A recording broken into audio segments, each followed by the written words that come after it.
I always thought I knew every curve and route of the forest trail behind my house. It loops in on itself, a perfect circle, but last night when I found yesterday's footprints, my own, or so I thought, I noticed something off. They were deeper, the toes played wider, and the stride was longer than mine.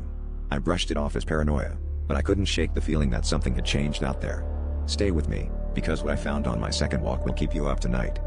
The sun had barely set when I decided to retrace the loop, phone flashlight in hand, determined to prove nothing was wrong. The woods were silent, too silent, as if the usual chorus of crickets had agreed to hold their breath. I stepped into the first footprint, then the next, but the further I went, the more the prints seemed to multiply, branching off the trail, circling trees, doubling back in impossible patterns.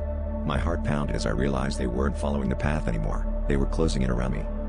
Panic rising, I tried to hurry, but the trail refused to end. Every loop brought me right back to the same clearing, the same set of warped footprints, now joined by another set, identical, but fresher. I called out, desperate for a reply.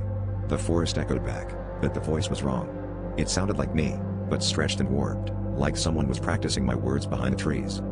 I sprinted for home, but the forest bent itself around me, the air thickening, the path under my feet soft and unsteady. When I finally burst through the tree line, I looked back and saw something, stepping into my old footprints, matching my stride exactly. It looked like me, but its eyes were empty and its smile was too wide. The forest trail still loops endlessly, but now I know, if I ever see those prints again, I won't follow them. And if you ever find your own footprints leading where they shouldn't, turn around. Something else might be walking in them now.